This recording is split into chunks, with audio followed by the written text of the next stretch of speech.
Hello everyone, सभी का स्वागत है कॉमर्स एंड आर्ट क्लासेस में। अभी हम लोग एक अपना जो चैप्टर करा रहे थे फॉर्म्स ऑफ मार्केट, उसका सेकंड पार्ट पे अभी हम कंटिन्यू करेंगे। तो एक बार पहले हम फर्स्ट पार्ट को रिवाइज करवा देते हैं, ठीक है। तो साथ साथ में सभी लोग फर्स्ट पार्ट को रिवाइज कर लेंगे, उसके बाद फिर सेकंड पार्ट पे हम लोग चलेंगे, ठीक है। चलिए फटाफट से जुड़िए फर्स्ट पार्ट पे। पहला पार्ट आपका बोलता है, पहला पार्ट में जो हमने पढ़ाया था उसको रिवाइज करा रहे हैं अभी हम। तो फॉर्म्स ऑफ मार्केट में हमने क्या पढ़ा था कि मार्केट क्या होता है। मार्केट वैसा जगह होता है जहां पे लोग बाइंग और selling of goods take place, जहां पे लोग गुड्स को खरीदते और बेचते हैं, ठीक है। तो पहला बात तो ये हो गया, जहां पे लोग गुड्स को खरीदते और बेचते हैं, ठीक है। एक सेकेंड। तो जहां पे लोग गुड्स को खरीदते और बेचते हैं उसको हम बोलते हैं मार्केट। अच्छा, उसके बाद मार्केट का डिटरमिनेंट्स कौन है, जरा ये बता दो। तो एक तो बायर और सेलर, बहुत बायर और सेलर, मतलब बहुत ज्यादा नंबर ऑफ बायर और सेलर होते हैं। प्रोडक्ट का जो नेचर होता है वो भी आइडेंटिकल नेचर का गुड्स होता है, और मतलब ये सब चीज जो है वो मार्केट को क्या करता है, इंपैक्ट करता है। बायर और सेलर मार्केट को इंपैक्ट करता है। प्रोडक्ट जो है, कौन सा प्रोडक्ट हम बेच रहे हैं वो मार्केट को इंपैक्ट करता है। Mobility of factor of production के बारे में बताया थे, लेबर को हम मूव कर सकते हैं एक जगह से दूसरी जगह। और लास्ट में नॉलेज ऑफ मार्केट, मार्केट का जानकारी हर व्यक्ति को होता है, इसके बारे में भी हम लोग बात कर लिए थे। फिर हम आते हैं फॉर्म्स ऑफ मार्केट पे। तो मार्केट दो तरह का हम बताए थे, एक परफेक्ट कंपटीशन मार्केट, दूसरा इम्परफेक्ट या नॉन कंपिटिटिव मार्केट। जरा हम परफेक्ट कंपटीशन मार्केट के बारे में बात कर ले। अच्छा, मार्केट हम सीरियल वाइज कैसे काउंट करेंगे। परफेक्ट कंपटीशन 1 हो गया, मोनोपोली 2 हो गया, मोनोपोलिस्टिक 3 हो गया और ओलिगोपोली 4 हो गया। परफेक्ट कंपटीशन और मोनोपोली कल हम लोग कंप्लीट कर चुके थे, आज उस पर एक बार पहले हम रिवाइज कर लेते हैं। परफेक्ट कंपटीशन मार्केट किसको बोलते हैं, बोलता है ये वैसा मार्केट होता है जहां पे very large number of buyer and seller होते हैं, बहुत ज्यादा बायर और सेलर होते हैं। और दूसरा होमोजीनियस प्रोडक्ट, मतलब एक ही तरह के गुड्स यहां पे बिकते हैं, ठीक है। और रेट क्या होता है सबका, यूनिफॉर्म होता है, सिमिलर प्राइस होता है सबका, ठीक है। जैसे ये देखो सब्जी का मंडी, सब्जी मंडी में लोग आ रहे हैं सब्जी खरीदने, तो सबका प्राइस जो है होता है एक ही जैसा होता है, ठीक है, अलग अलग प्राइस नहीं होता है। और बाकी सबका प्रोडक्ट आइडेंटिकल नेचर का भी होता है। जैसे देखो यहाँ पे ये दुकान वाला जो प्रोडक्ट बेच रहा है वही ये दुकान वाला भी प्रोडक्ट बेच रहा है, तो सिमिलर प्रोडक्ट दोनों दुकान में बिक रहा है। देखो यहाँ भी शिमला मिर्च है, यहाँ भी शिमला मिर्च है, आइडेंटिकल गुड्स है, एक ही तरह के गुड्स है, और प्राइस लगभग सेम रहेगा। वरना लोग अगर ये आंटी अगर महंगा बेच रही होंगी तो ये आंटी के पास आके सब मतलब कोई सामान खरीद लेगा, ठीक है ना। Very large number of buyer and seller. अब इसको जरा डिस्क्राइब कर लें कैसे भाई। तो बोलता है individual buyer can not affect market. जो इंडिविजुअल बायर है क्या मार्केट को अफेक्ट कर सकता है। आज एक आदमी सामान खरीदने नहीं गया बाजार, तो क्या मार्केट को कोई दिक्कत हो जाएगा, कोई दिक्कत नहीं, कोई नया ग्राहक आ गया होगा। इंडिविजुअल सेलर भी मार्केट को इफेक्ट नहीं कर सकता है कोई बेचने नहीं गया मार्केट में सामान, कोई बात नहीं भाई, दूसरा तो वहां है ही सेलर मार्केट में बैठा हुआ। Both individual buyer and seller can not influence market price. और मार्केट प्राइस को भी इंडिविजुअल बायर और सेलर नहीं इन्फ्लुएंस कर सकता है। मानो कोई इंडिविजुअल बायर है, वो बोला ना कितने में बेच रहे हो सामान, 20 का, नहीं भाई 10 का दोगे तो ही हम खरीदेंगे, वरना खरीदेंगे ही नहीं। तो क्या एक बायर के चलते वो प्राइस 20 से 10 किया जा सकता है क्या, नहीं, संभव ही नहीं है। तो प्राइस 20 ही रहेगा।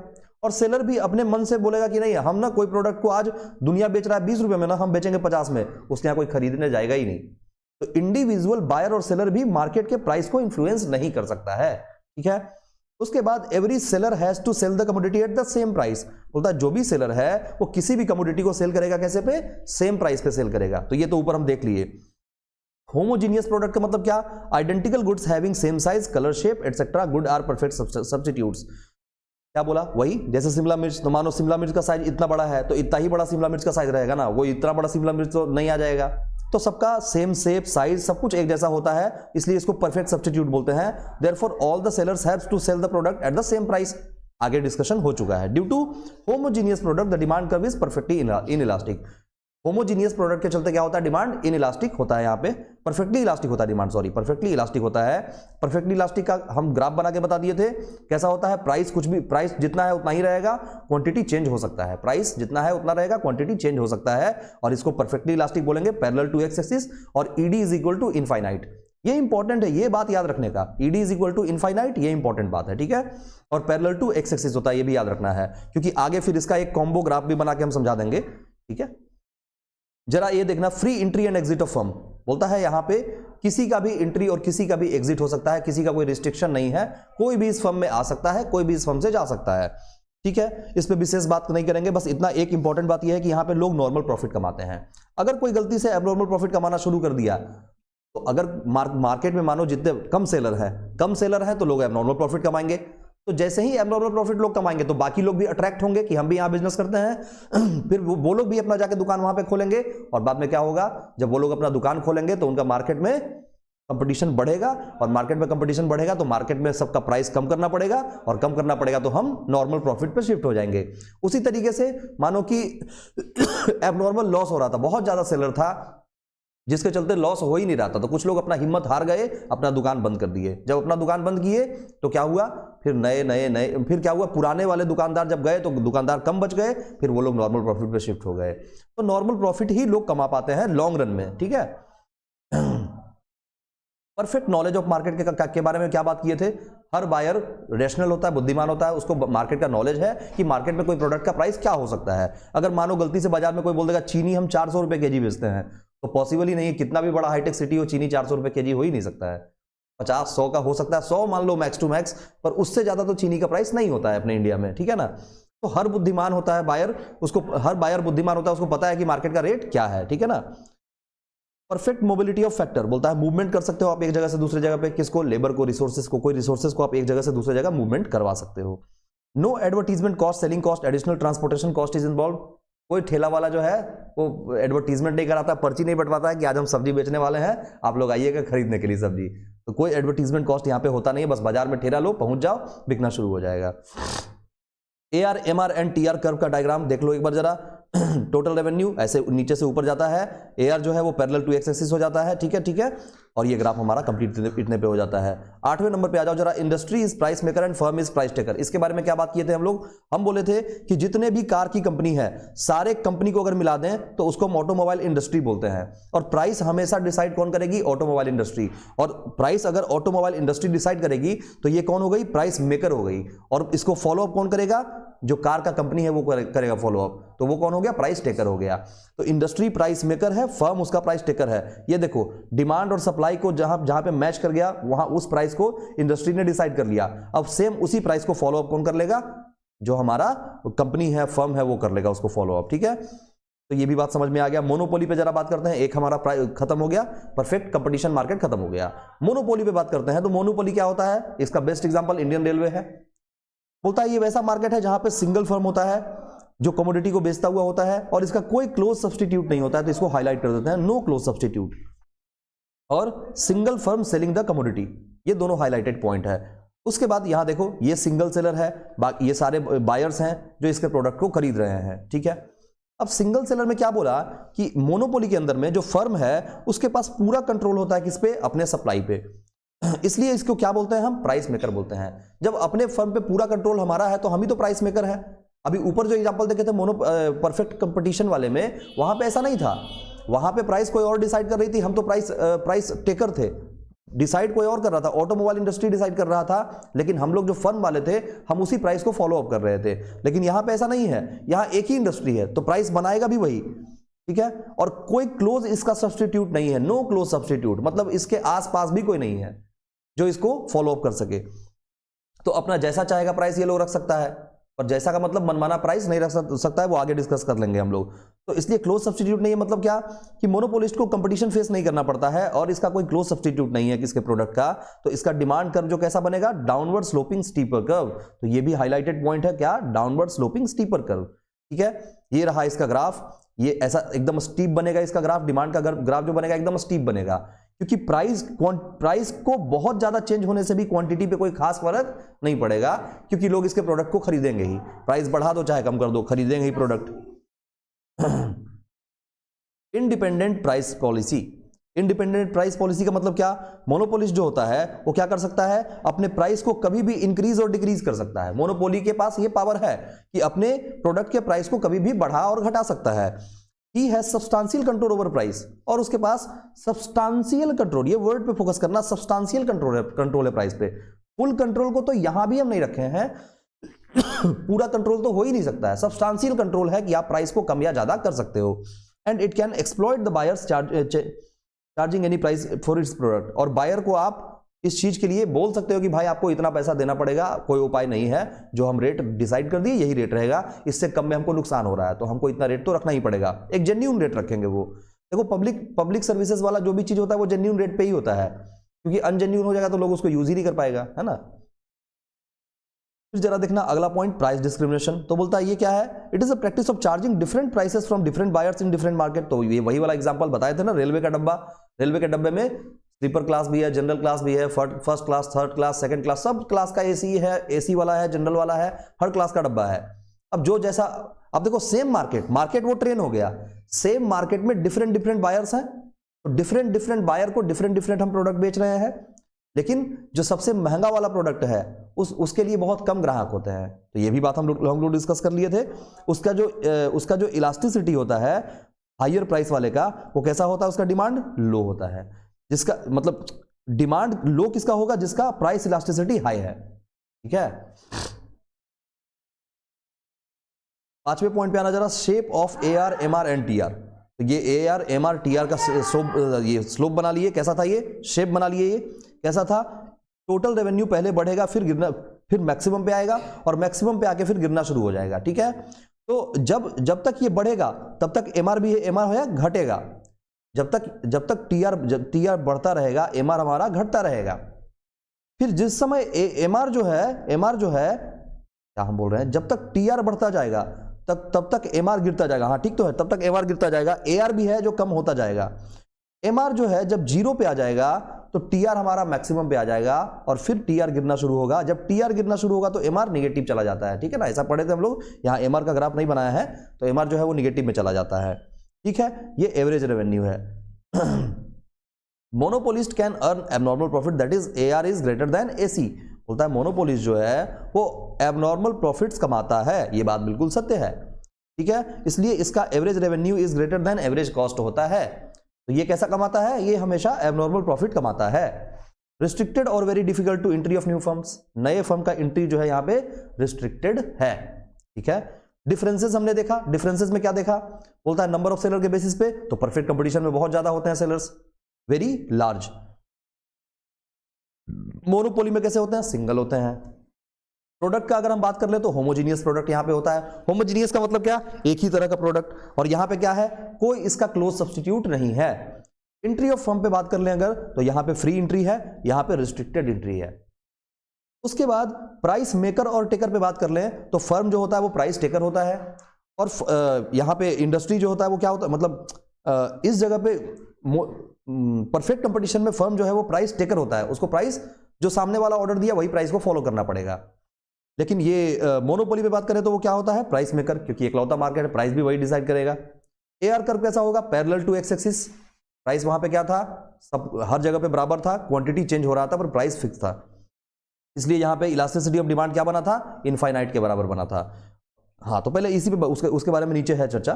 तो AR कर्व जो है वो पैरेलल टू एक्स एक्सिस बनेगा, और ये डाउनवर्ड स्लोपिंग स्टीपर कर्व बनेगा, दोनों भी हम डिस्कस कर लिए थे। ED कैसा होगा, इनफाइनाइट, और ये कैसा होगा, लेस देन 1। उसके बाद प्रॉफिट जो है वो प्रॉफिट कैसा होगा, यहाँ पे नॉर्मल प्रॉफिट होगा। नॉर्मल प्रॉफिट बोले तो AR इक्वल टू AC, और एबनॉर्मल प्रॉफिट बोले तो AR is greater than AC। ठीक है, नॉलेज ऑफ मार्केट के बारे में बात कर लेंगे तो परफेक्ट नॉलेज और एक इम्परफेक्ट नॉलेज के बारे में बोला गया, जहां पे नॉलेज परफेक्ट यहाँ पे होता है, लोगों को, बायर को सब कुछ पता होता है, पर रेलवे कैसे काम करता है ये तुमको कहां से पता, रेलवे में कौन सा स्विच बोर्ड से कहां का लाइन कट होता है ये तुमको थोड़ी ना पता है, वो उसका टेक्नीशियन जो है उसी को पता रहेगा। प्राइस, इतने प्राइस में उसका प्रॉफिट मार्जिन क्या है नहीं है, इसका कैलकुलेशन बिठाना तुम्हारे बस का बात नहीं है। ठीक है ना, तो ये हमारे पास इसका इम्परफेक्ट नॉलेज है। ठीक है, mobility of factor, mobility of factor का मतलब क्या, परफेक्ट मोबिलिटी आप कर सकते हो यहाँ पे, लेकिन यहाँ पे परफेक्ट मोबिलिटी नहीं पॉसिबल है। प्राइस डिस्क्रिमिनेशन के बारे में बात करें, नॉट पॉसिबल, यहाँ पे पॉसिबल है। नॉट पॉसिबल का मतलब क्या, देखो आलू जो है अगर 10 रुपए का कोई बेच रहा है तो सब कोई 10-10 का ही बेचेगा, लेकिन यहां पे क्या है, रेलवे वाले में बताया ना, अलग अलग क्लास के बेसिस पे क्या करेगा, वो प्राइस डिसाइड करेगा। तो क्लास के बेसिस पे प्राइस को डिसाइड किया जाएगा, तो इसका मतलब क्या है कि प्राइस का डिस्क्रिमिनेशन यहां पे पॉसिबल है। यहां पे आप अलग अलग लोगों के लिए अलग अलग प्राइस चार्ज कर सकते हो, पर यहां पे अमीर हो गरीब हो सबके लिए आलू प्याज 20 रुपए केजी है तो 20 रुपए केजी ही मिलेगा, तो सबके लिए सेम प्राइस है। ठीक है, अब आते हैं आज सेकंड पार्ट वाले टॉपिक पे, जो कि हमारा क्या था, मोनोपोलिस्टिक कंपटीशन था। अब देखो इतना ढेर सारा साबुन का यहाँ एग्जांपल हम देके रखे हुए हैं, डव साबुन, Medimix, Cinthol, Godrej number 1, Himalaya, Vivel, Lifebuoy, Johnson baby, Dettol, Fiama, Lux, Hamam, Patanjali भी है, वाह, पॉन्ड्स का भी है साबुन, निविया का भी है और लिरिल का भी है। तो इतना सारा साबुन का हम एग्जाम्पल लेके रखे हुए हैं। अब जरा देखना, अगर हम बात करें परफेक्ट मोनोपोलिस्टिक कंपटीशन का, तो यहां पे क्या है ना, यहां कंपटीशन तो है, यहां भी वैसे ही परफेक्ट कंपटीशन है, लेकिन जो परफेक्ट कंपटीशन वाला बाजार था उससे थोड़ा कम है यहां पे, है ना। तो देखो इसके बारे में जरा पढ़ते हैं, और इसको पढ़ते जाएंगे फिर ये एग्जांपल समझ में आएगा। बोलता है it is a market in which large number of seller sell differentiated product. बोलता है यहां पे भी सेलर जो है वो लार्ज नंबर में है, वेरी लार्ज हम नहीं लिखे हैं, हम लार्ज वर्ड ही लिखे हैं यहाँ पे, तो ये वर्ड पे फोकस करना, हम यहाँ पे सिर्फ लार्ज वर्ड यूज किए हैं, वहां पे वेरी लार्ज यूज किए थे। परफेक्ट कंपटीशन में very large of number of seller और बायर वहां पे होते थे, पर यहाँ पे लार्ज नंबर ऑफ सेलर है जो अपने डिफरेंशिएटेड प्रोडक्ट को सेल कर सकते हैं, कर रहे हैं। अच्छा, यहाँ सेलर जो है इतने मतलब जितने सेलर हैं वो एक एज्यूमेबल है कि हाँ भाई इतने ही सेलर हैं, मार्केट में जो लीड कर रहे हैं उतने ही सेलर का नाम लोग याद रखते हैं, है कि नहीं। तो जैसे डब कंपनी सब लोग जानता है, मेडिमिक्स सब लोग जानता है, नहीं तुम नहीं जानते हो तो अलग बात है कृष्ण, तो उसके बारे में भी चर्चा यहाँ पे है कि क्यों नहीं जानते हो तुम, और तुम किसको जानते हो, तुम किसको जानते हो इसमें से, हाँ लाइफ बॉय जानते हो ना, मारे कीटाणुओं को, 100% कीटाणु मारता है ये, वाह ठीक है। और लक्स नहीं है इसमें, अरे वाह पिंक कलर वाला लक्स है ना इधर, सिंथॉल भी है, गोदरेज नंबर 1 है, फियामा है, डिटॉल है, डिटॉल तो कृष्ण जानता ही होगा, मुंह में लगाता है कृष्ण डिटॉल को, ठीक है डिफरेंशियल प्रोडक्ट, अलग अलग तरह के प्रोडक्ट, हाँ जैसे कोई लक्स का साबुन बना रहा है, कोई डब का साबुन बना रहा है, अलग अलग कंपनी का अलग अलग मालिक होगा और अलग अलग कंपनी का प्रोडक्ट वो बना रहा होगा। लार्ज नंबर ऑफ सेलर पे जरा बात करते हैं। अब देखो बोलता है under this market there are large number of sellers but less than that as under perfect competition individual seller can influence the supply marginally therefore firm is price maker but to a very little extent. ये line को समझना बहुत जरूरी है। क्या बोला, बोला इस मार्केट के अंदर में लार्ज नंबर ऑफ सेलर तो हैं, ठीक है, लेकिन less than as the under perfect competition, जितना परफेक्ट कंपटीशन में था उतने नहीं है, वहां बहुत ज्यादा सेलर थे, यहां उतने ज्यादा नहीं है। और यहां पे individual seller can influence the supply marginally, जो इंडिविजुअल सेलर हैं वो मार्केट को इन्फ्लुएंस कर सकते हैं, लेकिन कितना, मार्जिनली, बहुत ज्यादा नहीं इन्फ्लुएंस कर सकते हैं। जरा मेरे वर्ड पे फोकस करना, हम क्या बोले, परफेक्ट कंपटीशन में इंडिविजुअल सेलर और इंडिविजुअल बायर ना ही वो मार्केट को अफेक्ट करते थे, ना ही वो प्राइस को अफेक्ट करते थे क्या, नहीं, क्योंकि उनके हाथ में वो चीज था ही नहीं, पर इनके हाथ में यहां पे है ये चीज। कृष्ण बोलेगा कि हम ना खाली लक्स से साबुन यूज करते हैं, नहीं लक्स नहीं, लाइफ बॉय। कृष्ण बोला खाली हम लाइफ बॉय यूज करते हैं, तो अगर मानो लाइफ बॉय बंद हो गया तो कृष्ण पे फर्क पड़ेगा कि नहीं, बोलेगा बताओ अब कौन साबुन लगाएंगे हम, तब फिर बेचारा डिटॉल चूज करेगा, लेकिन बहुत दिक्कत से, बहुत दुख से।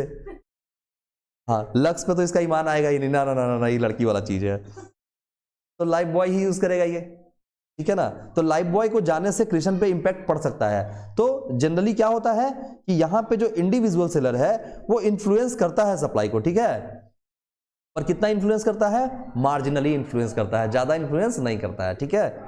Therefore firm is price maker but to a very little extent, यहां पे फर्म जो है वो प्राइस मेकर होता है, लेकिन एक छोटे से एक्सटेंट के लिए, मतलब बहुत ज्यादा उसको नहीं बोल सकते हैं, ओहो ठीक है ना। तो यहां पे फर्म जो है वो प्राइस मेकर होता है। अच्छा कैसे भाई, तो कृष्ण अगर लाइफ बॉय लगा रहा है साबुन, और लाइफ बॉय मिलता है मानो 10 रुपए का, 10 रुपए का साबुन लाता है कृष्ण और वही लगा लेता है और खा भी जाता है बचा हुआ साबुन, ठीक है। तो लाइफ बॉय साबुन जो है 10 रुपए का साबुन कृष्ण लगाता है, और उसके बाद ये कंपनी मानो 10 रुपए से बढ़ा के इसका प्राइस 15 रुपए कर दिया। अब कृष्ण को बड़ा दुख कि भाई कितना बढ़िया, पहले 10 रुपए का, अब खाना नहीं पड़ेगा, अब खाली लगाना पड़ेगा। तो 10 रुपए का साबुन है, उसको 15 में कृष्ण तो खरीदेगा नहीं। तो कृष्ण को मजबूरी में, हालांकि इसको मन नहीं था, इसको ऐसा मन बिल्कुल भी नहीं था कि हम अपना लाइफ बॉय को छोड़ें और डिटॉल पे शिफ्ट करें, क्योंकि डिटॉल 10 रुपए का ही मार्केट में मिल रहा था। तो कृष्ण को जरा सा भी मन नहीं था, एकदम मैंने लाइफ बॉय से इसको प्रेम था, लेकिन फिर क्या किया, मजबूरी में जब इसका प्राइस 15 हुआ तो इसको छोड़ के और इसको डिटॉल पे शिफ्ट करना पड़ा। तो अब ये प्राइस अपना बढ़ाया है, तो अपने मर्जी से बढ़ाया लाइफ बॉय कि हाँ भाई इतने में मेरा मार्जिन नहीं बन रहा था, तो हम बढ़ाते हैं, थोड़ा प्रॉफिट मार्जिन बढ़ाते हैं। लेकिन देखो प्रॉफिट मार्जिन बढ़ाने के चक्कर में कृष्ण जैसा बायर खो दिया वो, तो कंपनी के साथ यही होता है, जहां पे परफेक्ट कंपटीशन होता है ना, चाहे कम हो या ज्यादा हो, वहां पे प्राइस के बढ़ने घटने से बहुत बड़ा इंपैक्ट पड़ जाता है उस कंपनी को, ठीक है ना। उसके जो उसके टिके हुए जो ग्राहक है वो ग्राहक छोड़ के चले जाते हैं। तो बहुत सारे ऐसे ग्राहक होते हैं जो एकदम उसी प्रोडक्ट को यूज ही करते हैं, उनको और दूसरा प्रोडक्ट चाहिए ही नहीं, ठीक है ना। तो therefore firm is price maker but to a very little extent, ठीक है। ये बात समझ में आ गया। दोनों बात इंपॉर्टेंट है। पहला बात हम क्या बताए, इंडिविजुअल सेलर जो है वो इन्फ्लुएंस नहीं कर सकता सप्लाई को, मार्जिनल, इंडिविजुअल सेलर इन्फ्लुएंस कर सकता है प्राइस को मार्जिनली, लेकिन थोड़ा बहुत। और फर्म यहां पे प्राइस मेकर होता है, लेकिन एक लिमिट, मतलब एक सीमा तक, ज्यादा नहीं। अब जरा इसका प्रोडक्शन डिफरेंशिएशन पे आते हैं। तो बोलता है प्रोडक्ट डिफरेंशिएशन इज एन, यहां प्रोडक्शन हम कहा लिख दिए, प्रोडक्ट डिफरेंशिएशन होगा, ठीक है। प्रोडक्ट डिफरेंशिएशन, प्रोडक्ट डिफरेंशिएशन पे आते हैं जरा। बोलता है product differentiation is an important features of monopolistic market. बोलता है प्रोडक्ट डिफरेंशिएशन जो है वो एक इंपॉर्टेंट फीचर है किसका, मोनोपोलिस्टिक मार्केट का। क्यों? क्योंकि अंडर दिस मार्केट, इस मार्केट के अंदर में द प्रोडक्ट इज हेट्रोजीनियस। तो ऐसे वाले प्रोडक्ट को क्या बोलते हैं, हेट्रोजीनियस प्रोडक्ट बोलते हैं।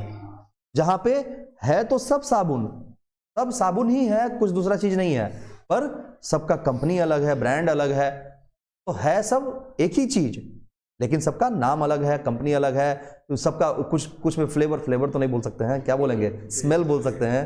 टेस्ट तो कृष्ण करता है खाली लाइफ बॉय साबुन खा के तो फ्लेवर तो नहीं बोल सकते हैं। फ्रेग्रेंस सबका अलग होता है, कोई नीम वाला है तो कोई कुछ वाला है, रोज वाला है, हाँ भाई कोई नारियल वाला है। ये देखो गोदरेज नंबर 1 नारियल का भी साबुन आता है, बताओ, ठीक है ना। तो यहां पे जो प्रोडक्ट होता है वो कैसा प्रोडक्ट होता है, हेट्रोजीनियस। तो अब होमोजीनियस और हेट्रोजीनियस में बहुत ध्यान रखना। होमोजीनियस में क्या हो गया, एक ही तरह का प्रोडक्ट, हेट्रोजीनियस में भी एक ही तरह का प्रोडक्ट, लेकिन ब्रांड अलग अलग। वहां पे परफेक्ट कंपटीशन में कोई ब्रांड नहीं होता था, यहां पे ब्रांड है, ठीक है। तो अगर बात करेंगे हम परफेक्ट कंपटीशन का, तो वहां पे होमोजीनियस प्रोडक्ट होगा, और जब हम बात करेंगे मोनोपोलिस्टिक कंपटीशन का, तो यहां पे हेट्रोजीनियस प्रोडक्ट होगा। तो चलो याद रहेगा ये बात, ठीक है। That is products are differentiated from each other on the basis of shape, size, colour, quantity etcetera. हाँ, तो वहां पे सबका शेप, साइज, कलर एक ही होता था, कुछ डिफरेंस नहीं होता था, पर यहां पे शेप, साइज, कलर, क्वांटिटी सब कुछ अलग अलग होता है। मानो लक्स जो है वो 40 रुपए का दे रहा है 100 ग्राम का एक टिकिया साबुन का, और वहीं पे अगर पियर्स का हम बात कर लें तो पियर्स दे रहा था 40 रुपए का केवल 50 ग्राम ही दे रहा था। तो देखो क्वांटिटी भी कम हो गया है, क्या कि नहीं, क्वांटिटी कम हो गया। प्राइस तो चलो वही है, शेप अलग होगा, उसका डिजाइन अलग होगा, है ना। लाइफ बॉय जो आता है वो कैसा, ऐसे बॉक्सी फॉर्म में आता है, और ये थोड़ा सा चिपटा हुआ डिजाइन का आता है। वो चित्रकारी तो खैर मेरा खराब है ही, तो वैसा मतलब शेप अलग होता है भाई, शेप अलग होता है, साइज अलग होता है, कलर अलग होता है। देखो पियर्स पीला कलर का होता है, और लाइफ बॉय कैसा लाल कलर का होता है ना। हाँ, येलो भी आता है, रेड भी आता है, व्हाइट भी आता है, हर कलर का आता है लाइफ बॉय। कृष्ण को ज्यादा पता होगा, ठीक है। इसीलिए क्या बोलता है कि product differentiation enables the producer to distinguish his product from others. जो बोलता है कि ये जो प्रोडक्ट का डिफरेंशिएशन है, यही चीज जो है वो प्रोड्यूसर को अलग करता है किस चीज से, कि आप उनके प्रोडक्ट, उनका प्रोडक्ट बाकी लोग से कितना अलग है। जैसे लाइफ बॉय देखते ही, अब जो अनपढ़ आदमी है जिसको पढ़ाई लिखाई का बिल्कुल जानकारी नहीं है, पर वो साबुन देख के उसका ब्रांड जान जाता है, क्योंकि उसका शेप, साइज, कलर ही आइडेंटिकल होता है, वही उसका पहचान होता है। तो किसी ब्रांड को पहचानने के लिए कोई मूर्ख आदमी भी बोलेगा पियर्स साबुन दो, तो उसको गलत साबुन नहीं दे सकता है कोई, पियर्स ही देना पड़ेगा, क्योंकि वो देख के ही पहचान जाएगा कि अच्छा ये वाली लेडीज का फोटो था पियर्स में, तो वही लेडीज का फोटो है कि नहीं, वहीं से पहचान जाएगा। लाइफ बॉय में वो छोटा वाला बच्चा रहेगा, है ना। Since products are close substitute, क्योंकि प्रोडक्ट यहां पे कैसा होता है, क्लोज सब्स्टिट्यूट होता है। क्लोज सब्स्टिट्यूट का मतलब क्या, उसके मतलब एकदम उससे मिलता जुलता ही होता है, ठीक है। क्लोज सब्स्टिट्यूट का मतलब ये हो गया, और नो सब्स्टिट्यूट का मतलब एकदम मिलता जुलता नहीं है, प्रोडक्ट वैसा है ही नहीं। जैसे मोनोपोली में कोई सब्स्टिट्यूट था ही नहीं, नो सब्स्टिट्यूट था वहां पे, और यहां पे क्या है, क्लोज सब्स्टिट्यूट है। तो देयरफॉर डिमांड कर्व या फिर एआर कर्व बोलेंगे, डिमांड कर्व को ही हम एआर कर्व भी बोलते हैं, is downward sloping flatter curve. तो ऊपर में स्टीपर था, यहां पे फ्लैटर बनता है, ठीक है। मोनोपोली में स्टीपर कर्व था, यहां पे फ्लैटर कर्व होगा। फ्लैटर का मतलब इस तरह से, जहां पे प्राइस अगर थोड़ा सा भी चेंज हुआ, थोड़ा सा भी चेंज हुआ, तो क्वांटिटी बहुत ज्यादा चेंज हो जाएगा।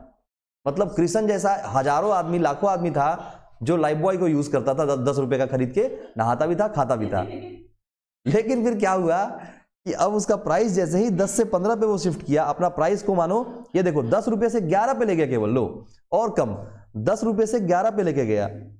तो जहां लोग 100 साबुन खरीद रहे थे, उस जगह पे 80 साबुन पे लोग शिफ्ट कर गए।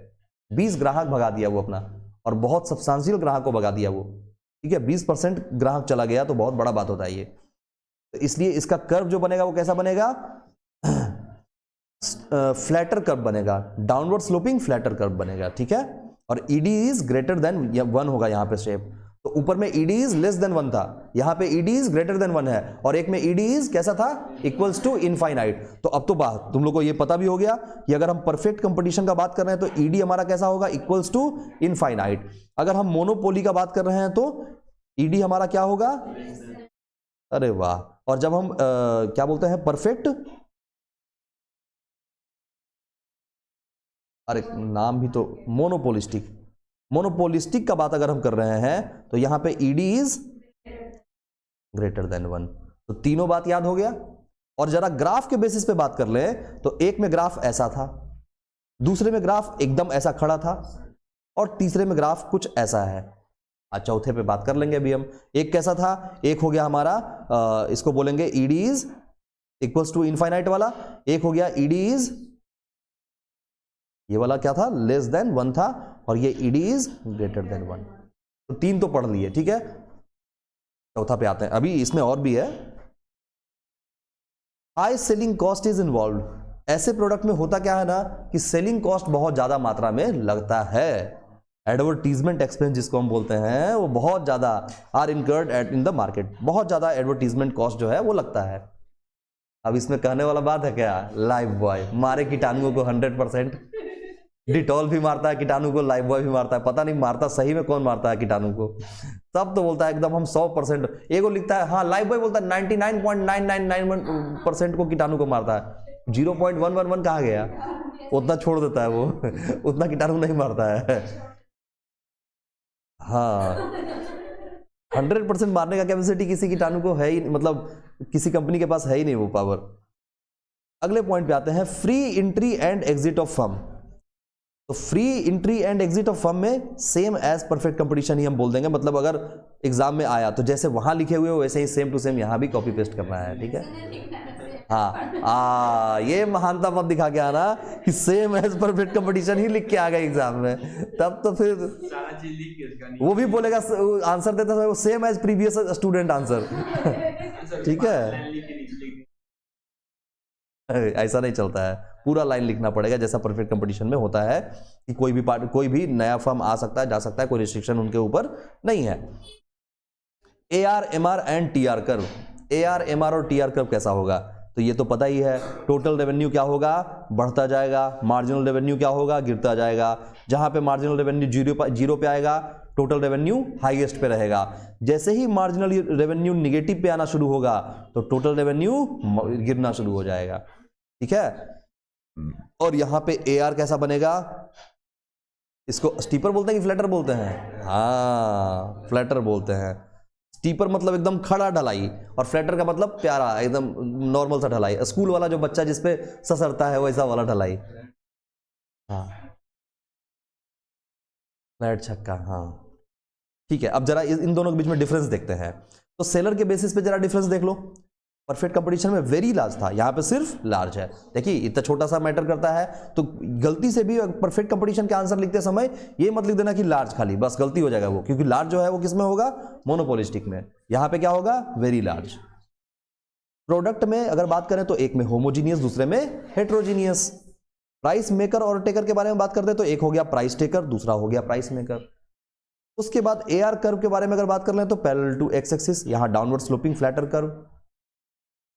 ED कैसा होगा, इनफाइनाइट होगा यहां पे क्या होगा, ग्रेटर देन 1। सेलिंग कॉस्ट का बात कर लें तो यहां पे कोई सेलिंग कॉस्ट, कोई प्रमोशन नहीं होगा, यहां पे बहुत ज्यादा सेलिंग कॉस्ट होगा। नॉलेज ऑफ मार्केट के बारे में बात कर ले तो एक में परफेक्ट नॉलेज, एकदम सबको जानकारी होता है कि कैसा कैसा काम होते रहता है, पर तुमको पता है क्या कि लाइफबॉय साबुन कैसे बनता है? नहीं पता। तो यहां पे हमको परफेक्ट नॉलेज नहीं है, बस हमको इससे मतलब है कि 10 रुपया लेके गए बाजार में, लाइफबॉय खरीद के लेके आए, यूज कर लिए, बस। हमको ये नहीं पता लगाना है कि वो कैसे बनता है, नहीं बनता है, जरूरत ही नहीं है। मोबिलिटी ऑफ फैक्टर में यहां पे परफेक्ट मोबिलिटी हो सकता है, यहां पे नहीं हो सकता है, ठीक है। अब जरा ओलिगोपोली पे बात कर ले, और जो तुम्हारा फेवरेट चीज है उसका फोटो हम लगाए हैं, लाहौरी जीरा नहीं है, हाँ उसको भी लगाना चाहिए था, अभी नया नया जन्म लिया ये सब ना, तो उसके बारे में भी बात करेंगे कि उसमें क्या क्यों नहीं है वो। तो ओलिगोपोली पे जरा हम बात कर लें। जब भी, अब देखो ये फोटो इसलिए लगाया है कि अगर एग्जाम में कभी भी ओलिगोपोली का क्वेश्चन पूछा तो सबसे पहले ये फोटो तुम्हारे दिमाग में अभी बस जाना चाहिए कि यही सब तुमको याद आना चाहिए। ओलिगोपोली का नाम सुनते ही तुमको यही सब दिमाग में याद आना चाहिए। जैसे अगर हम मोनोपोलिस्टिक का बात करेंगे तो दिमाग में साबुन याद आना चाहिए, मोनोपोली का बात करेंगे तो दिमाग में रेलवे याद आना चाहिए, और अगर हम परफेक्ट कंपटीशन का बात करेंगे तो बाजार में सब्जी वाला याद आना चाहिए। तो हर किसी का फोटो देखो डाला हुआ है, सो दैट तुमको, अब वहां रेलवे वाले में खाली फोटो नहीं डाले, वहां भी ट्रेन का फोटो डालना चाहिए था कोई बात नहीं, वो भी डल जाएगा तो ओलिगोपोली पे जरा बात करते हैं। बोलता है it is a market in which few large firm, few large firm का मतलब बहुत कम है लेकिन बड़े बड़े फर्म है, प्रोड्यूसिंग होमोजीनियस और हेट्रोजीनियस प्रोडक्ट। ये कैसा प्रोडक्ट बना रहे हैं? होमोजीनियस भी बना रहे हैं और हेट्रोजीनियस भी बना रहे हैं। कंपीट अगेंस्ट ईच अदर, एक दूसरे के बीच में इनका कंपटीशन है। And recognise interdependence in their decision making, लेकिन मतलब क्या बोलता है, उनका जो डिसीजन मेकिंग जो है वो इंटरडिपेंडेंस है, मतलब अपने ऊपर उनका क्या है, डिसीजन मेकिंग रहता है। अच्छा जरा समझो इस मार्केट को, बहुत बड़ा ये स्कैम वाला मार्केट है। तुमको 2 रुपए का चीज 20 रुपए में बेचा जा रहा है, जो लोग खरीद भी रहे हैं, मजे से उसको पी भी रहे हैं, और ये कंपनी जितनी बड़ी है वो और बड़ी होते जा रही है।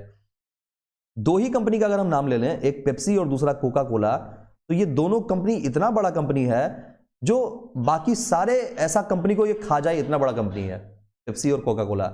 ये कौन से कंट्री में नहीं है ये बताओ? हर कंट्री में पेप्सी और कोका कोला है, जबकि इसका प्रोडक्शन कॉस्ट अगर देखा जाए 2 रुपए 3 रुपए का ही आता है, और बेचा जाता है कितने में? 20-50 रुपए में बेचा जाता है, ठीक है। तो पहला बात देखना इसमें, फ्यू फर्म्स। बोलता है there are few dominant sellers of the product in the market, each seller has substantial control over the output in the industry. बोलता है हर सेलर का एक सब्सटेंशियल कंट्रोल है इंडस्ट्री में, ये हाईलाइटेड पॉइंट है, सब्सटेंशियल कंट्रोल है over the output in the industry. Therefore, they possess large degree of monopoly powers. इसलिए इनके पास क्या होता है, बहुत बड़े अमाउंट में क्या होता है, मोनोपोली पावर होता है। मतलब मोनोपोली के जैसा ही होता है ये, ठीक है ना, ये मोनोपोली के ही जैसा होता है। इनको हर किसी को अपने अपने कंपनी पे मोनोपोली है। जैसे जिस व्यक्ति को, मानो तुमको पेप्सी बहुत अच्छा लगता है तो तुम पेप्सी ही पीना प्रीफर करते हो, ठीक है। ये क्या है, पेप्सी का मोनोपोली क्रिएट हो रहा है कि भाई लोग मेरे ही प्रोडक्ट को खरीद रहे हैं। तो इन हर किसी का अपने अपने मार्केट में सबका मोनोपोली बना हुआ है, और उसका ब्रांड बहुत बड़ा लेवल पे चल रहा है। ये और छोटे मोटे ब्रांड को आने ही नहीं देते हैं अपने आसपास में, क्योंकि अगर आ गए तो इनका मार्केट खराब हो जाएगा, क्योंकि इनका प्रोडक्शन को, इनका कभी भी लड़ाई प्राइस के साथ होता ही नहीं है। आगे देखेंगे, हम सब कुछ देखेंगे। नेचर ऑफ प्रोडक्ट का जरा बात कर ले हम, तो बोलता है some oligopoly firms sell homogeneous product, example में सीमेंट। अब देखो सीमेंट, ब्रांड बहुत सारा है, ब्रांड का कोई कमी नहीं है, ब्रांड बहुत सारा है, लेकिन फिर क्या है, वो सारे ब्रांड में जितने भी ब्रांड हैं वो सारे ब्रांड बेच तो सीमेंट ही रहे हैं। ब्रांड चाहे जितना भी हो, पर सारे ब्रांड जो है वो बेच क्या रहे हैं, सीमेंट ही बेच रहे हैं, ठीक है। लो ना यहां रख देते हैं।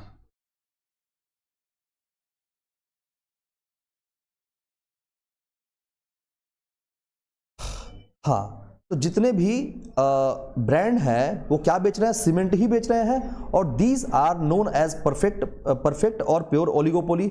इसलिए इसको हम क्या बोलेंगे, परफेक्ट या प्योर ओलिगोपोली बोलेंगे। और फिर बोलता है some oligopoly firms sell heterogeneous product, example में कोल्ड ड्रिंक। तो देखो सीमेंट वाला एग्जांपल बढ़िया एग्जांपल हो गया। चाहे हम बात कर ले बैंगर सीमेंट, सस्ता नहीं सबसे अच्छा बैंगर सीमेंट, और क्या सबसे फेमस अल्ट्राटेक सीमेंट, और कोई सीमेंट का नाम बताओ, JSW सीमेंट। तो बहुत सारा ये सब सीमेंट का कंपनी है, कंपनी अलग अलग है, पर सबके पास एक ही प्रोडक्ट है, जो क्या है, सीमेंट। सबसे घरे बनता है और कुछ अलग काम नहीं होता है, ठीक है ना। तो सबका ईट का भी बिजनेस जो है ब्रिक्स, वो भी अलग अलग कंपनी का आता है, लेकिन सब तो ईट ही बना रहा है, ठीक है ना। तो ये सब कैसा प्रोडक्ट हो गया, होमोजीनियस प्रोडक्ट हो गया, एक ही तरह का प्रोडक्ट हो गया, ठीक है। और these are known as imperfect, और यहां पे इसको हम परफेक्ट और प्योर ओलिगोपोली बोलेंगे। तो ऐसे वाले मार्केट को हम हाईलाइट कर रहे हैं। जैसे होमोजीनियस प्रोडक्ट का जब हम बात कर देंगे, ठीक है, तो उसको हम क्या बोलेंगे, परफेक्ट या प्योर ओलिगोपोली बोलेंगे। और जब हम हेट्रोजीनियस प्रोडक्ट का बात करेंगे तो उसको हम कैसा बोलेंगे, इम्परफेक्ट और इम्प्योर ओलिगोपोली बोलेंगे, ठीक है। इसका बेस्ट एग्जांपल क्या हो गया, उसको भी हाईलाइट कर देते हैं। एक तो हो गया सीमेंट और दूसरा क्या हो गया, कोल्ड ड्रिंक, ठीक है। तो हाईलाइटेड पॉइंट से याद भी रहेगा, रेड कलर ही सही लग रहा था, ऐसे ही ठीक है। अब आते हैं जरा इधर इंटरडिपेंडेंस ऑफ डिसीजन पे आते हैं जरा, कैसे इन सभी का डिसीजन अपने ऊपर होता है। तो बोलता है there is an interdependence of firm since decision of one seller will have substantial impact on the market price. बोलता है कि यहां पे इंटरडिपेंडेंस सबका डिसीजन इसलिए है कि अगर आप अपना डिसीजन को जरा सा भी चेंज करोगे तो सामने वाले के मार्केट पे ऑटोमेटिक फर्क पड़ जाएगा, पड़ेगा कि नहीं, ये देखना जरा। Therefore, each firm takes into consideration the possible reaction of rival while taking decision regarding price and output। तो क्या बोला, बोला आपका इंपैक्ट बहुत बड़ा पड़ने वाला है किस चीज पे, substantial impact on the market price. Market price पे सब्सटेंशियल इंपैक्ट आपका इसलिए होता है क्योंकि देखो होगा क्या, इन सभी के बीच में जो राइवल होता है वो किस चीज को लेके होता है, rival while taking decision regarding price and output. नहीं समझ में आया, फिर से समझाते हैं हम। देखो इंटरडिपेंडेंस ऑफ डिसीजन का बात हो रहा है कि आप डिपेंडेंट हो, इंटरडिपेंडेंस का मतलब आप एक दूसरे मार्केट से आप डिपेंडेंट हो। मतलब अगर पेप्सी अपना प्रोडक्ट को बेच रहा है 20 रुपए में, तो कोका कोला को भी बेचना पड़ेगा 20 रुपए में ही। ये एक दूसरे पे इंटरडिपेंडेंट है, ठीक है। ये अपना प्राइस को चेंज नहीं कर सकता है, क्योंकि अगर मार्केट में ये प्राइस चेंज कर दिया तो सब्सटेंशियल इंपैक्ट पड़ जाएगा मार्केट प्राइस पे। हर किसी को प्राइस को चेंज करना पड़ जाएगा, हर किसी के प्राइस पे इंपैक्ट पड़ जाएगा, फिर बाकी लोग को मजबूरी में प्राइस चेंज करना पड़ जाएगा। तो इन लोग का लड़ाई कभी भी प्राइस को लेके होता ही नहीं है, ये याद रखना ये बात। कभी भी Coca Cola, Pepsi, Thums Up, Sprite, इन सभी को कभी भी प्राइस को लेकर लड़ाई नहीं होता है। जो प्राइस मेरा रहेगा वही प्राइस तुम्हारा रहेगा, हम भी खूब कमा रहे हैं, तुम भी खूब कमाओ। हम दोनों का लड़ाई रहेगा अपने प्रोडक्ट को लेके, मार्केट में हम कितना ज्यादा प्रोडक्ट बेचते हैं इस पे लड़ाई होगा। जैसे क्वांटिटी पे हो जाएगा लड़ाई, बल्क में अगर कोई खरीद रहा है तो उसको हम डिस्काउंट ज्यादा दे देंगे, वहां लड़ाई हो सकता है, कोई ज्यादा डिस्काउंट दे रहा है, कोई कम डिस्काउंट दे रहा है। लेकिन एमआरपी जो है, कंज्यूमर को जो प्रोडक्ट बिक रहा है उसका प्राइस में कोई डिफरेंसेस नहीं रहेगा, उसका प्राइस सिमिलर रहेगा, ठीक है ना। तो वही बात यहां बोला, देखो प्राइस रिजिडिटी का बात देखो। अच्छा यहां पे हम लिखे हैं demand curve is demand curve is indeterminate. Demand curve यहां पे कैसा होता है, इनडिटर्मिनेट होता है। अच्छा क्यों होता है इनडिटर्मिनेट, इसका मतलब डिमांड कर्व यहां पता ही नहीं चल सकता है कि अगर हम अपने प्रोडक्ट का प्राइस कम कर दिए या ज्यादा कर दिए तो बाकी लोग के प्रोडक्ट पे क्या इंपैक्ट पड़ेगा, मेरे प्रोडक्ट पे क्या इंपैक्ट पड़ेगा, तो इससे डिमांड पे क्या चेंज आएगा ये पता ही नहीं चल पाता। कुछ भी हो सकता है, डिमांड हो सकता है वो कंपनी बैठ जाए एकदम, उस कंपनी का प्रोडक्ट बिकना बंद हो जाए। अभी मानो कि 20 रुपए का, सपोज दैट अभी हर कंपनी 500 ml ले आया है अपना कोल्ड ड्रिंक, अब कोई अचानक से बोलेगा कि अब हम अपना 500 ml के बोतल को 50 रुपए में बेचेंगे और बाकी सारा कंपनी 20 रुपए में ही बेच रहा है। ये 50 रुपया अपना जो डिसीजन लिया है प्राइस का, क्या लगता है इसके कंपनी का प्रोडक्ट कोई खरीदेगा क्या? एकदम इसका मार्केट ठप हो जाएगा, इसका प्रोडक्ट बिकना ही बंद हो जाएगा, चाहे कितना भी बढ़िया माल क्यों नहीं बेचता हो, इसका प्रोडक्ट बिकना ही बंद हो जाएगा। तो इसलिए डिमांड कर्व यहां पे कैसा होता है, इनडिटर्मिनेट होता है, ठीक है। जरा प्राइस रिजिडिटी पे बात कर ले, तो बोलता है ओलिगोपोली में price generally remains fixed irrespective of change in demand and supply. यहां डिमांड और सप्लाई को चेंज करने के बजाय लोग प्राइस को फिक्स रखते हैं, ठीक है ना। प्राइस को फिक्स रखते हैं, डिमांड और सप्लाई कैसे चेंज होगा ये ऑटोमेटिक एडवर्टीजमेंट पे देख लिया जाएगा। लेकिन प्राइस जो है वो एकदम रिजिडिटी से लोग फॉलो करते हैं, उसको चेंज नहीं करते हैं। अगर हम बात करें barriers in entry of new firms, नए फर्म्स के एंट्री का बैरियर यहां पे है। क्यों है बैरियर भाई? बैरियर का मतलब रिस्ट्रिक्शंस है। रिस्ट्रिक्शंस मतलब ऐसा रिस्ट्रिक्शन नहीं कि आप खोल ही नहीं सकते हो। बैरियर इसलिए, बाधा इसलिए बनता है कि नए फर्म को ये आने ही नहीं देगा, अपने कंपटीशन में घुसने ही नहीं देगा। क्योंकि अगर मानो कोई कोल्ड ड्रिंक कंपनी को बनाने जा रहा है तो सबसे पहला चीज क्या होगा, उसके पास पैसा होना चाहिए बहुत तगड़ा, क्योंकि उसको प्रमोशन करना पड़ेगा बड़े बड़े लोगों से। अब अंबानी जी ही ठट सकते हैं ना इन लोगों के बीच में। अभी अंबानी अपना जब कैंपा कोला लेके आए तो कितने बड़े बड़े सेलिब्रिटी से अपना प्रमोशन करवाए, तो वैसे लोग आ सकते हैं, लेकिन हर कोई नहीं आ सकता है। ये नहीं कि जो 2 4 10 करोड़ 50 करोड़ का आदमी है वो भी कोका कोला का बहुत बड़ा, मतलब वो भी कोला का ब्रांड बना लेगा बहुत बड़ा, नहीं बन पाएगा उससे, क्योंकि ये संभव ही नहीं है। उतना कॉस्ट में वो कर ही नहीं पाएगा। फैक्ट्री सेटअप करेगा कि एडवर्टीजमेंट देखेगा, क्या देखेगा, ठीक है ना। तो there is a very difficult entry of new firms due to which existing firm earn abnormal profit, क्योंकि यहाँ पे जो एग्जिस्टिंग फर्म है वो एबनॉर्मल प्रॉफिट कमा रहा है, इसलिए बहुत डिफिकल्ट हो जाता है नए फर्म्स को एंट्री करना। नए फर्म्स एंट्री करेंगे बर्बाद हो जाएंगे, क्योंकि वो पुराने वाले फर्म है वो धुआंधार पैसा कमाए जा रहे हैं, तो वो उसको बर्बाद करने के लिए कुछ भी कर सकते हैं। अगर मानो कोई मार्केट में बढ़िया से उभर रहा है अगर सस्ते में प्रोडक्ट बेच के, तो ये अपने प्रोडक्ट का प्राइस और सस्ता कर देंगे, बोले लो तुम बर्बादे हो जाओ, और उसको बर्बाद करके खत्म करा देंगे। फिर उसके बाद अपना प्रोडक्ट को नॉर्मल रेट पे ले आएंगे और फिर एबनॉर्मल प्रॉफिट कमाते रहेंगे। प्रोडक्ट को अपना जितना स्टैंडर्ड इनका उतना पे ले आएंगे, तो एबनॉर्मल प्रॉफिट अभी भी कमा रहे थे उस टाइम भी कमाना शुरू कर देंगे। और एक जब ब्रांड सेट हो जाता है ना आदमी के दिमाग में, तो दूसरा ब्रांड का प्रोडक्ट लोग लेना भी प्रीफर नहीं करते हैं। अभी मार्केट में मानो कोई ऐसा ही कैंपा के जगह पर चंपा आ गया, तो तुम लोग उसका प्रोडक्ट खरीदोगी क्या? खरीदोगी ही नहीं। Heavy selling cost are involved, यहां पे सेलिंग कॉस्ट जो होता है वो काफी हैवी होता है। तो एडवर्टीजमेंट एक्सपेंस ये तो पता चल गया। नॉन प्राइस कंपटीशन, वही बात फिर से कि firms try to avoid price war. यहां प्राइस वॉर को लोग क्या करते हैं?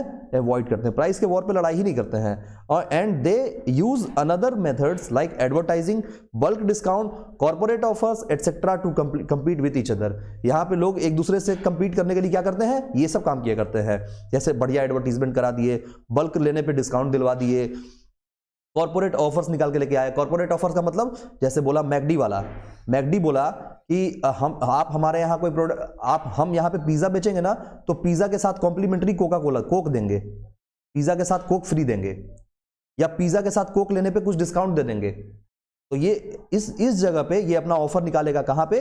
कॉर्पोरेट ऑफर्स निकालेगा कि इस जगह पे हम बेचेंगे तो इतने में बिक जाएगा, आप इतने में ले लो। तो वहां पे उनके साथ टाई अप होता है। तुम देखना मैकडी के साथ, पिज्जा हट के साथ, या जो भी जितने भी वैसा मतलब आउटलेट है वहां पे ऑफर रहता है कोल्ड ड्रिंक के साथ, ठीक है ना। या सिनेमा हॉल के अंदर में जाओ तो वो कोक का डब्बा आता है एक बड़ा सा, और वो काफी महंगा मिलता है वहां पे।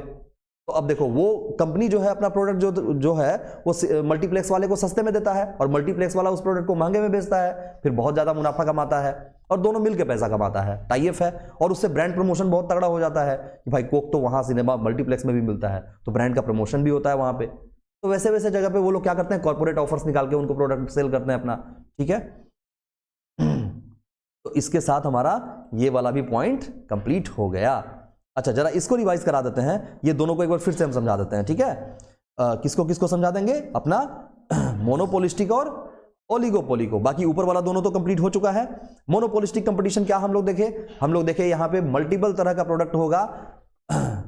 मोनोपोलिस्टिक में क्या होगा? मल्टीपल प्रोडक्ट होगा, लेकिन ब्रांड्स अलग अलग होगा। मल्टीपल प्रोडक्ट होगा, ब्रांड्स अलग अलग होगा। तो उस सिचुएशन में क्या हो जाता है?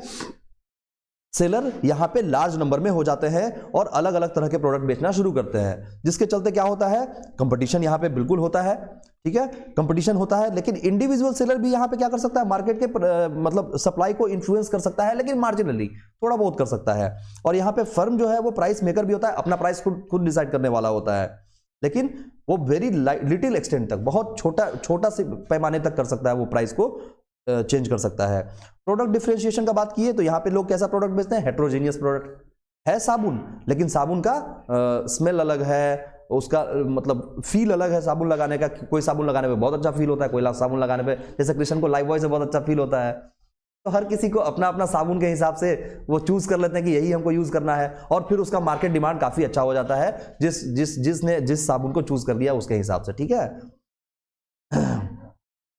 ठीक है। और यहां पे मेन तुम्हारा कीवर्ड जो है हेट्रोजीनियस प्रोडक्ट बिकता है, ये याद रखना है। क्लोज सब्स्टिट्यूट इसका नहीं होता है, ये याद रखना है।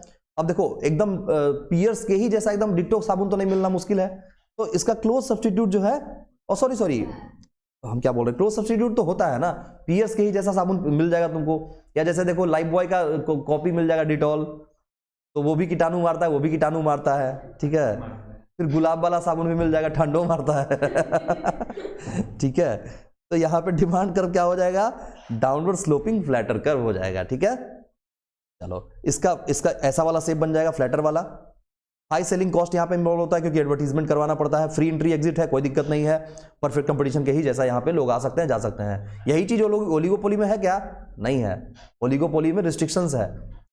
रिस्ट्रिक्शंस तो नहीं है, मतलब ये कह सकते हो कि वहां पे बैरियर्स है, आने ही नहीं देगा, रोक देगा बीच रास्ते में।